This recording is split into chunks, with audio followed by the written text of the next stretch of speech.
USW is successful and strong because of our members. So member engagement is vital to our union, and we're always looking for ways to engage more members in union activities. The hectic pace of modern life can make this challenging. How can we engage more members with our union so they see that their interests are best advanced through collective action? Unions in countries like Germany, Brazil, and Colombia are using a participatory approach called VidaViva. VidaViva supports shop floor union activism and engagement by encouraging workers to reflect on how changes in the world of work affect their lives and health. In the drive for more profit and productivity, employers automate and outsource work, all while increasing production and downsizing the workforce. Employers try convincing workers that they're partners with management and don't need unions. The result? An increase in physical and mental illnesses and stress, and a decline in our quality of life. We and our families and communities get less enjoyment out of life. VidaViva promotes critical discussions about these powerful connections between life, work, and health. USW supports VidaViva's work in other countries through the Steelworkers Humanity Fund. In 2018, steelworkers from 2 USW local unions in Canada had a taste of the VidaViva methodology.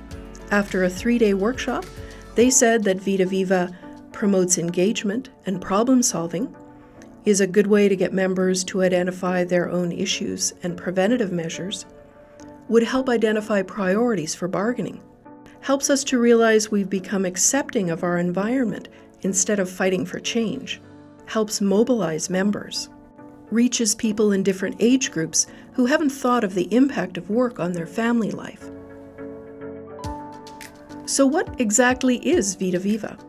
When local unions adopt VidaViva, they choose a small number of members to be trainers who attend workshops led by experienced VidaViva facilitators. The member trainers return to their workplaces and lead dynamic discussions with coworkers about health, working conditions, and their lives in general. Using body and workplace mapping, workers identify common problems affecting their health, share ideas for solutions, and provide the union with a valuable list of priorities for follow-up action with the employer. Analyzing the workplace together busts the myth that illness and injury are individual problems. Using community or world mapping, workers discuss the effects of work on their lives and families. This helps them to see the link between work and poor health, and helps replace any feelings of personal responsibility with energy to plan practical action in the workplace.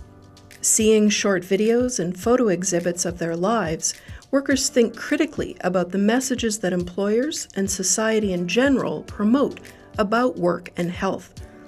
Is shopping the path to a good life?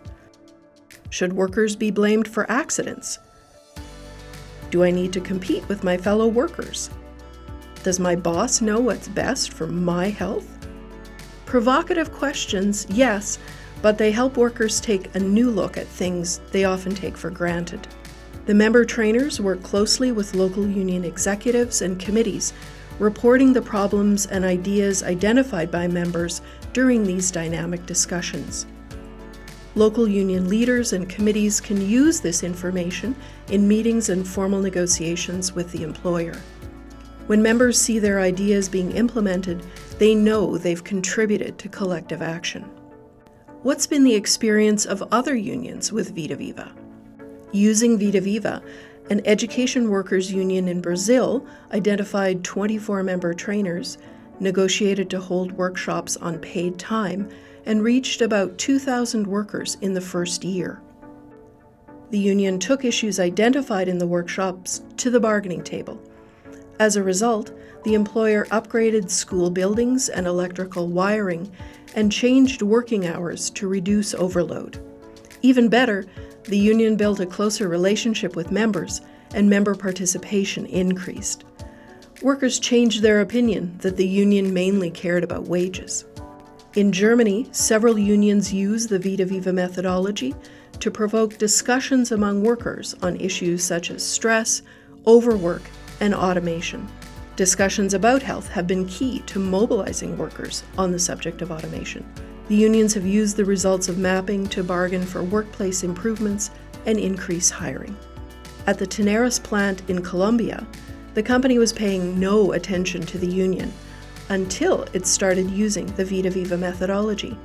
The union built a database about health and safety problems using information from dynamic discussions with workers, and it continued informing workers of how work was impacting their health, family life, and community life.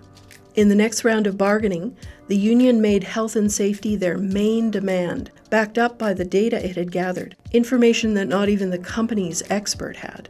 The union also mobilized the membership during bargaining. It didn't get all it hoped for, but by the end of bargaining, the Health and Safety Committee had a new mandate to develop a plan to change production methods and a budget. Through group discussions, sharing experiences about life, health, and work, workers realize that their problems are shared problems and understand why they need shared solutions through union action. With more information and input from more members, local unions can do an even better job mobilizing and negotiating. To learn more about the USW's experience with VidaViva, contact our union's Education and Equality Department.